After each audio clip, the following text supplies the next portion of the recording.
Hello, everyone. You are listening to A Path to New You, a podcast about mental health and veterans issues. Today's topic, I want to talk about mental health awareness. The month of May, is considered Mental Health Awareness Month. And some of you may be asking, what exactly is mental health? Some of you may know, some of you may not. So, what exactly is mental health? Mental health is a state of mind when you're mentally healthy. Your feelings, actions, and relationships are in a good place. You are able to love, learn, work, and enjoy your downtime. So that doesn't really mean um so being a in a mental health state doesn't mean you're always like cheerful and you're always like happy and all that stuff.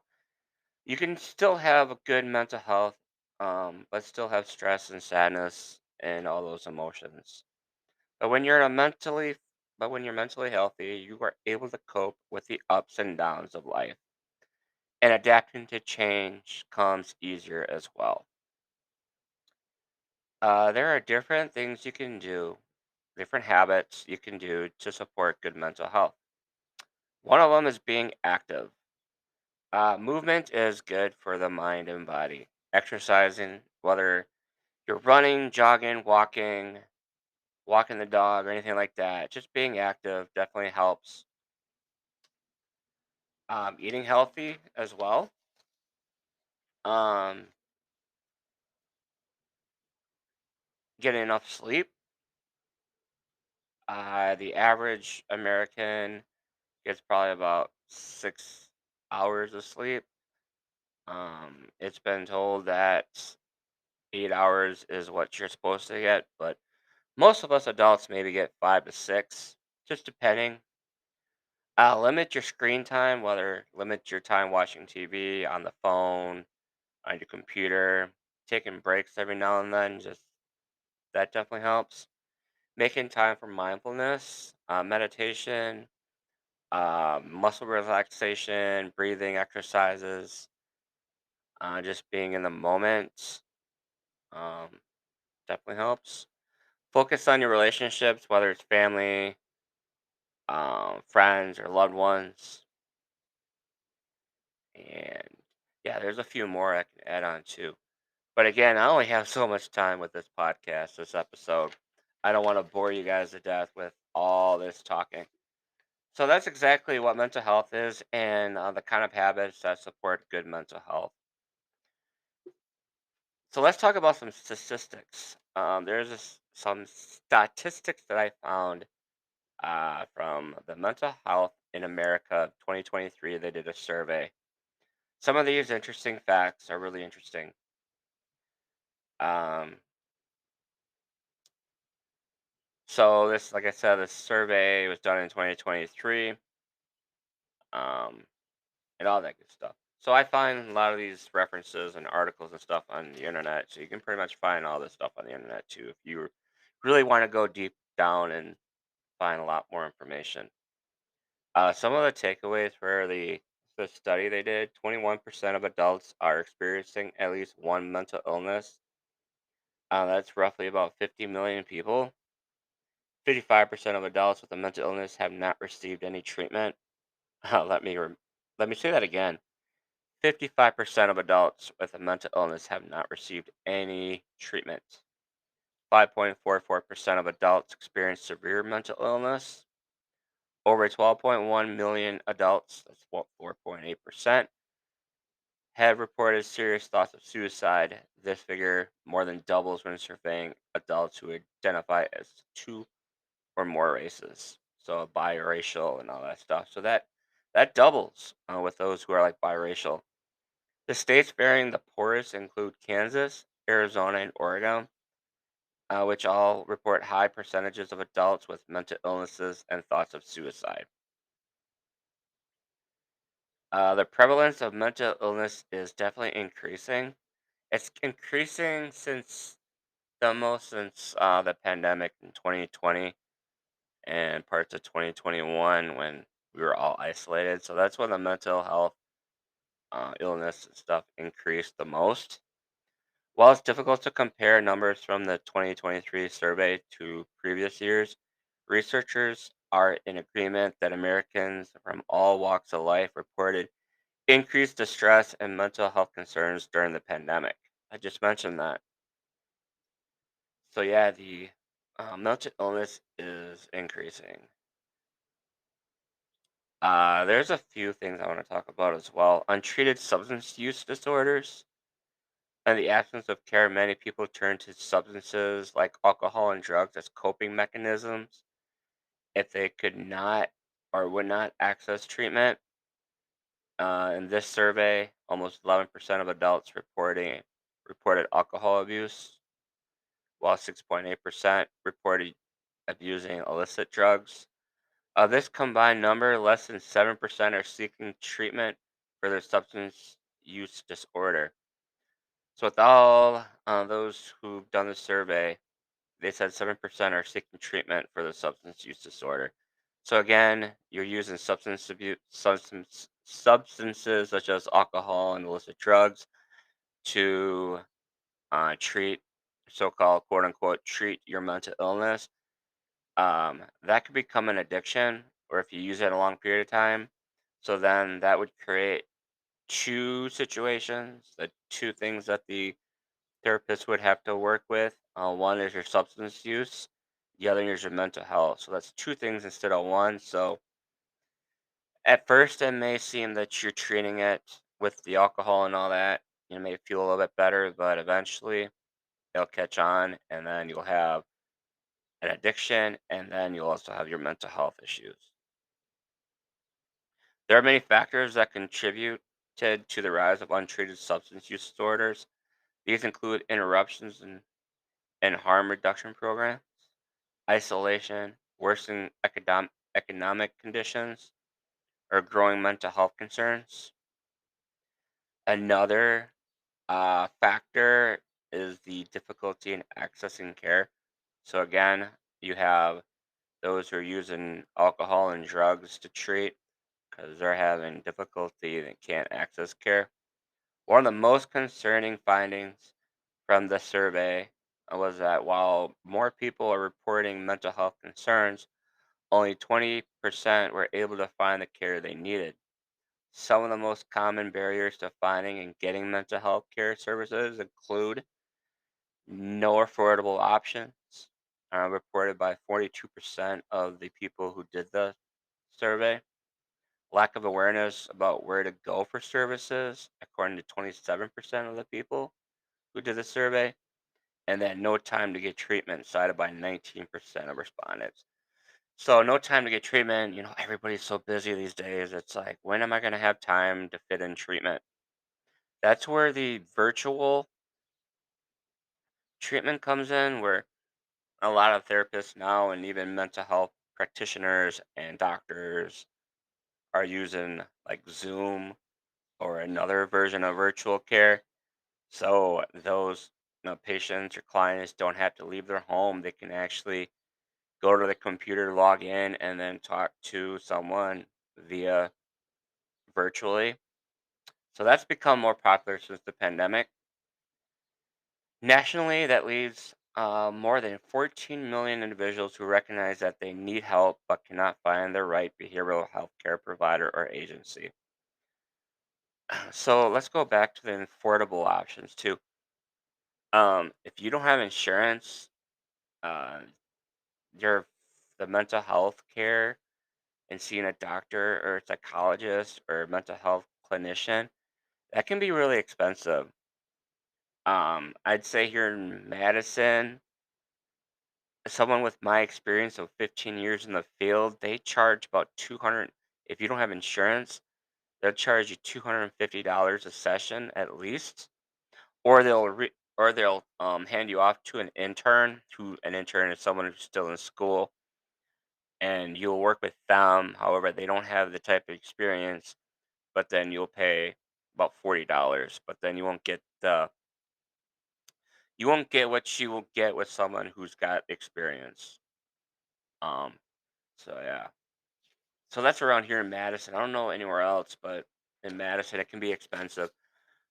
I am affordable. I will definitely work with you. Um so if you're in need of treatment, and I'll definitely work with you. I do have the sliding scale as well. Um so anyway, let's get back to these statistics. So nationwide, there's a growing demand for mental health services and insufficient workforce availability, and there are still vast differences in how various states handle and impact mental health care. On average, there are about 350 people living in the United States for every available mental health provider. Again, let me say that again. There are 350 people living in the United States for every available mental health provider. So let's say it again. For one mental health provider, there are 350 people. So one of 350. That's not good.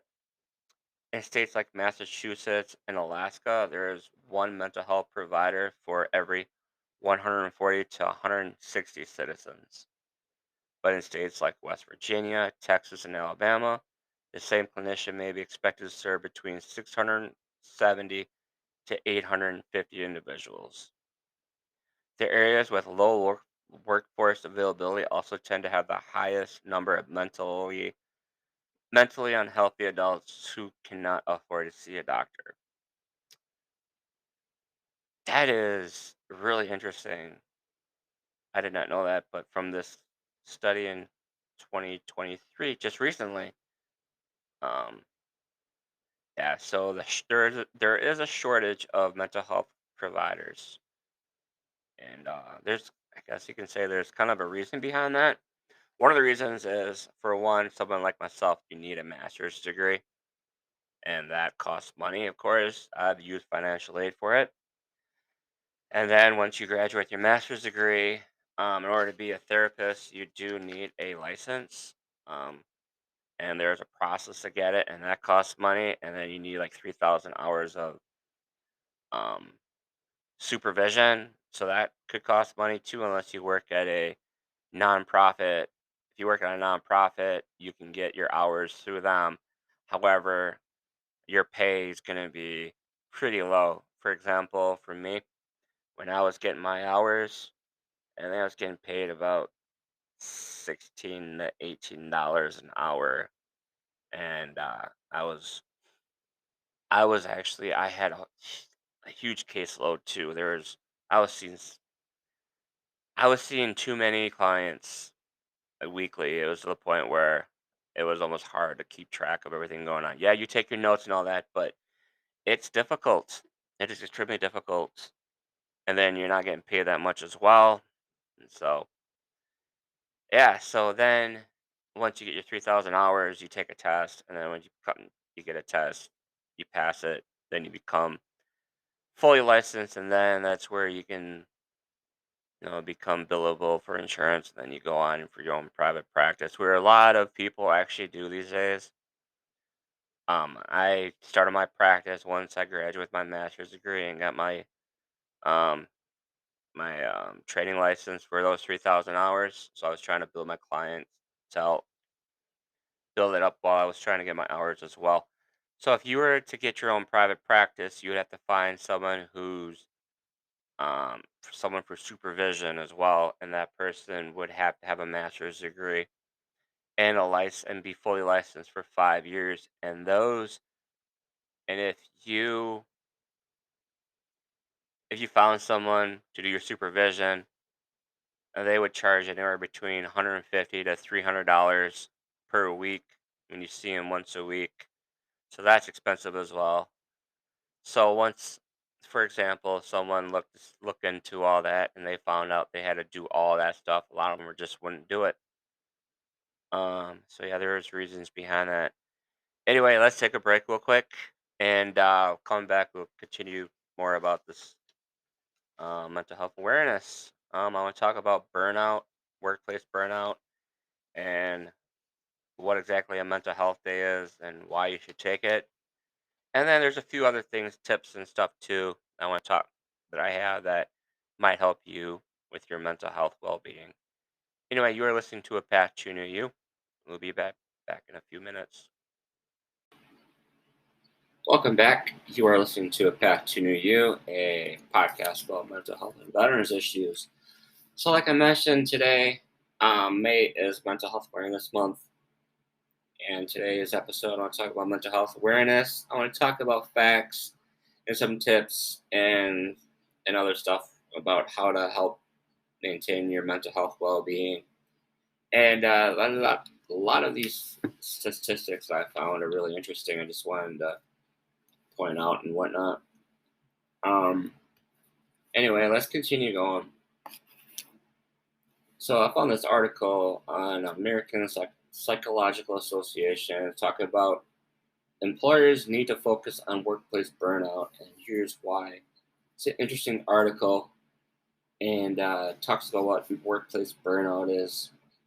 It says workplace burnout can be a serious problem for individual workers, and entire organizations. The good news there's ways to get ahead of it and methods to rectify it. What exactly is workplace burnout? Workplace burnout is an occupational related syndrome that resulting from chronic workplace stress that has not been successfully managed. Burnout can be measured and quantified using validated scientific tools. It involves ongoing emotional exhaustion, psychological distance or negativity, and feeling of inefficiency, all adding up to a state where the job related stressors are not being effectively managed by the normal rest found in work breaks, weekends, and time off. So, what it isn't, this isn't burnout we usually in casual conversation. True workplace burnout is specific to one's job or occupation and is more concerning and detrimental than the daily irritations everyone experiences and most of us manage. There are three dimensions to workplace burnout. One is feeling of energy depletion or emotional exhaustion, increased mental distance from one's work and negative or cynical feelings toward one's work, reduced sense of efficiency at work. So when you get the burnout, your work you start taking shortcuts in some of your work, so your work's not 100%. It's not what it's supposed to be. Particularly you're exhausted. It's like you're thinking to yourself, I really just don't care anymore because I'm so emotionally exhausted, and you just want to get your work done. So it's not your efficiency is not there anymore. Some of the psychological effects, depression, the lack of sleep, so insomnia, you can't sleep well at night. Physical, you can heart disease or headaches or body pain and all that stuff. That all is could be due to workout, burnout, workplace burnout. 57% increased workplace absence greater than 2 weeks due to illness. So if you're burnt out or you get to the point you're burnt out, you're just technically calling in because I just don't like the job anymore. You're calling in, and in 2 weeks you're calling in more. 180% increased risk of developing depressive disorders. 84% increased risk of type 2 diabetes. So, again, that's your physical health can take a turn for the worse.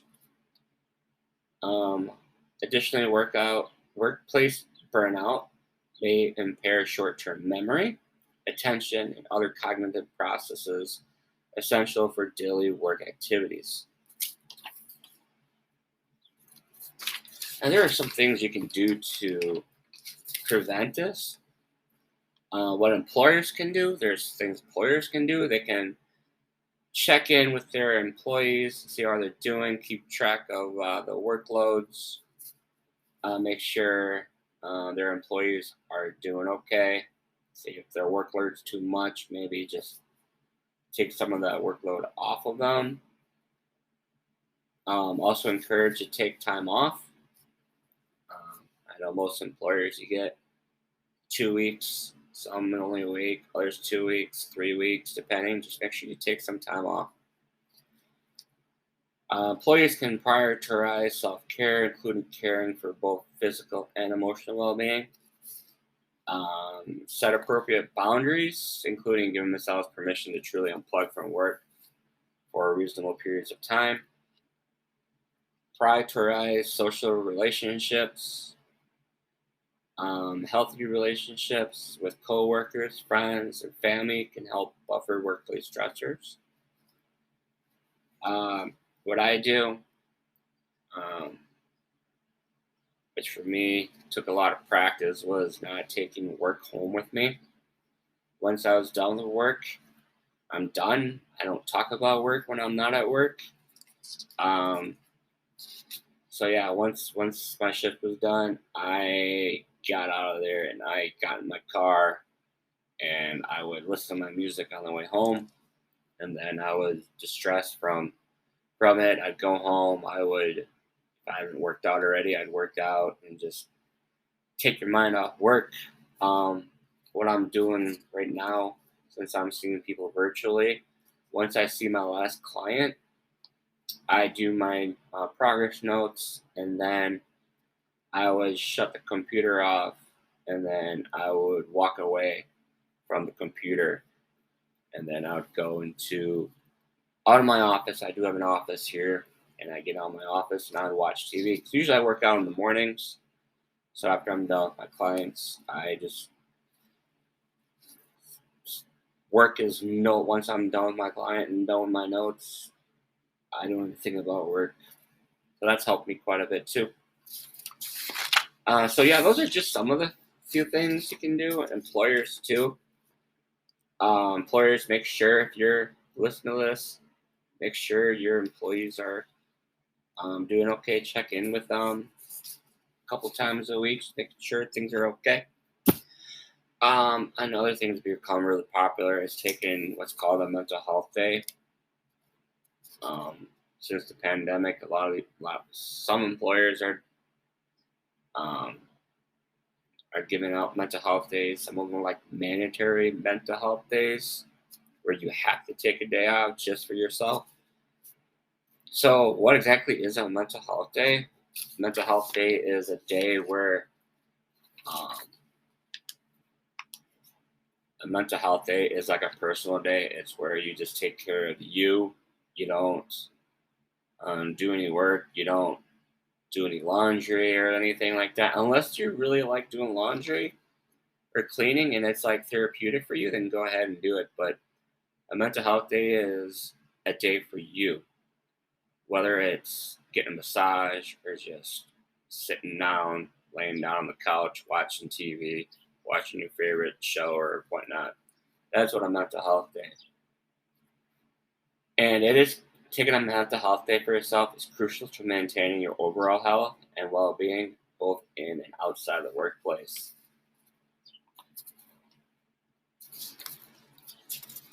So, there's employers are getting better at that these days. I saw on the news the other day. Was it the other day or this morning or something like that, where employers are now giving 32-hour work weeks instead of the 40. So there are some actually just doing 3-day work weeks or 4-day work weeks and having a mandatory and having Fridays off. So you have Friday, Saturday, and Sunday off for 3 days. So more employers are focused on their employees, are doing stuff to improve their environment and improving their employees' health. Like I mentioned, mental health day is focusing on yourself, doing what's good for you. Whether it's just laying down on the couch, watching your favorite shows, getting a massage. It's all about you. That's all a mental health day is. Taking care of yourself. Just it's a you day. Mental health days can be great. Can also be great great time to practice self-care. Self-care could be anything, again, doing something you enjoy doing, going out for a massage, or just watching your favorite show, or anything like that. So it's a great time to practice your self-care. I've still got to work on my self-care. Gotten a lot better at it, but I still got to improve on the self-care.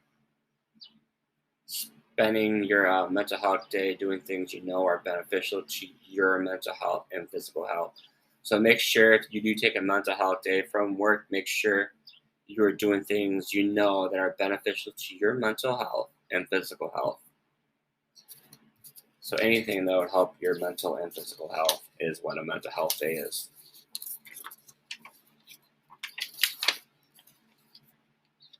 So, like I mentioned earlier, some employers give their employees 2 weeks, 3 weeks, 1 week of vacation time.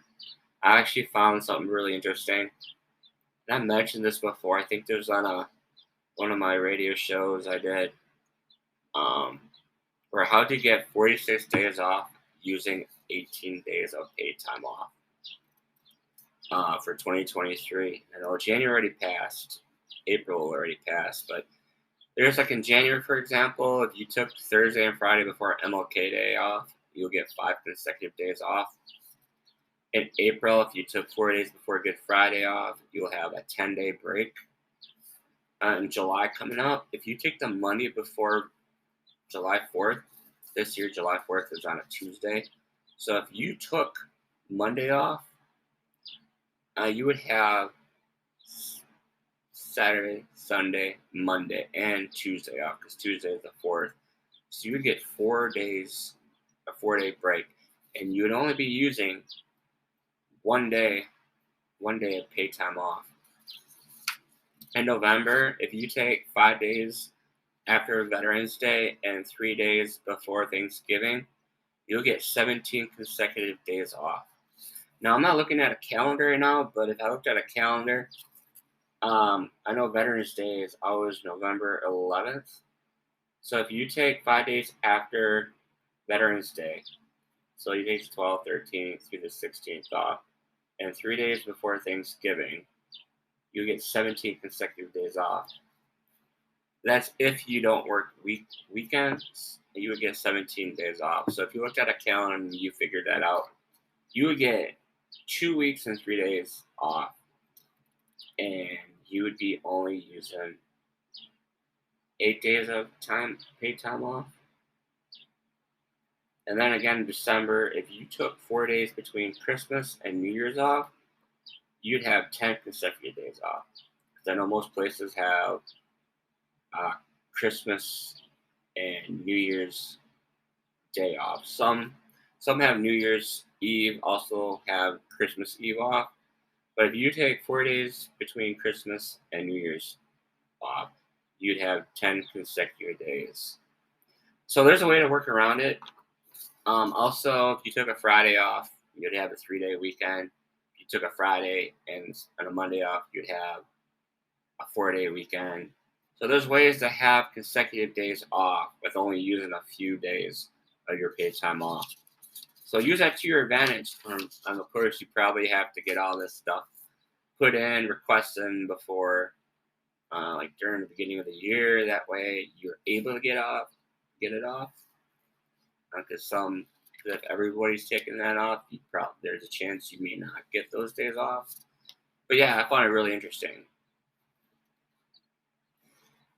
So, and the last thing I want to talk about, I know I've had a few people talk to me about like, what can I do to help myself out when I'm working, when I'm helping others out, like being a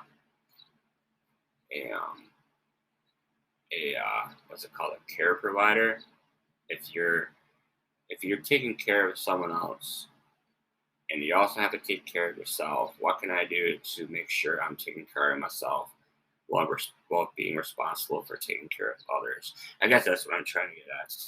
So I found a few tips. There's a few tips I found that might help for those who are wondering, hey, you know what? I'm taking care of like an elderly family member, and I also need to take care of myself. How do I do that? One is make time for self-reflection, rest, and relaxation. Make sure you're taking you're making time for yourself. You're resting and relaxing. So it could be either when you get up before everybody else gets up and you're making your coffee and you're just reading or whatever, or it could be when the person you're watching over is you put them to bed, and then that would be your time too before you go to bed. Um, Doing that, making time for self-reflection, rest, and relaxation, that's essential for your mental and physical health. Ideas like quiet time um, for the first 10 minutes before you get up, or when you get up before everybody else. And that would also include when everybody else is in bed and you're still up, make that time for yourself. Make sure you're connected. You stay connected with your friends, family, colleagues, and support systems. Um, just making sure you're reaching out, texting, calling, emailing, or doing anything just to make sure you stay connected with your friends or support system. Avoid burnout and overwork by taking time to unplug and recharge and resetting appropriate boundaries. Make sure if you are taking care of your mother or elderly or someone else, you're taking care of someone else. Make sure let them know and make sure you set boundaries with them. Whether it be with your family member or you're just a caretaker for someone else who's not a family member. Just make sure when you talk to them and say, hey, this is our boundaries. This is what I need to do. This is what, and just talk to them and let them know, if I don't take care of myself, I can't take care of you that well. So most of them will understand. Most of them will understand. Give yourself permission to feel your feelings and reach out for help. If there's something that you need to do and you need to reach out for help, reach out for help. Whether it's I just need some time off, time away from here, reach out, see if someone be willing to come over and help you while you go out for like a half hour, an hour, and take care of yourself and just get out of the environment for a bit. Make sure you do that. Or just call on someone if you have a question, you're struggling with something, call someone. um, Exercising, working out, and making sure you're eating right and healthy, that's another key too. Make sure you are prioritizing your basic needs by eating regularly, drinking plenty of water, and then getting at least you're saying 15 minutes of physical activity. 15 minutes, 30 minutes, depending. And also, the last one, pause each day, take note, give gratitude, and just experience that in the moment, like mindfulness. Even if it means, like, you know what, telling yourself, I'm grateful that such and such did not do anything, did not harm themselves, did not.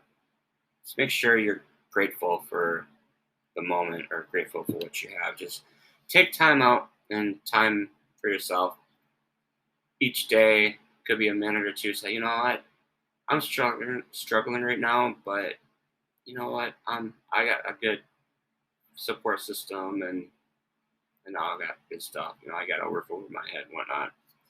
So yeah, those are just a few things a few tips for taking care of yourself when you're also responsible for taking care of others.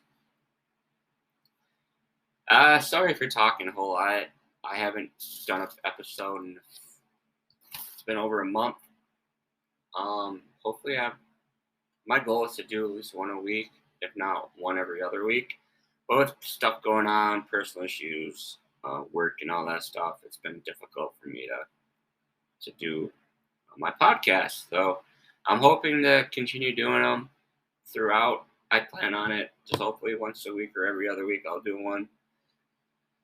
Um, Please like my Facebook page, A Path to New You. You can follow it. I do post stuff on there about mental health and about all kinds of different topics. Also, if you would like or follow my private practice Facebook page, New Beginnings Counseling LLC, I appreciate it. I do post stuff about mental health in there too. Also, if you're looking for services, I do have openings available. I'm private pay, but extremely affordable. I will work with you.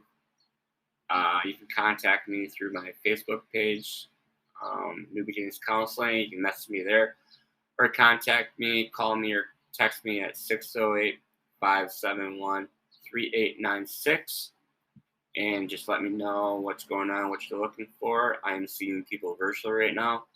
Come July, I plan on seeing people 50-50, so I do have a few people I'm seeing virtually, and I plan on doing some in-person stuff starting in July. It'll be like a 50-50 type thing.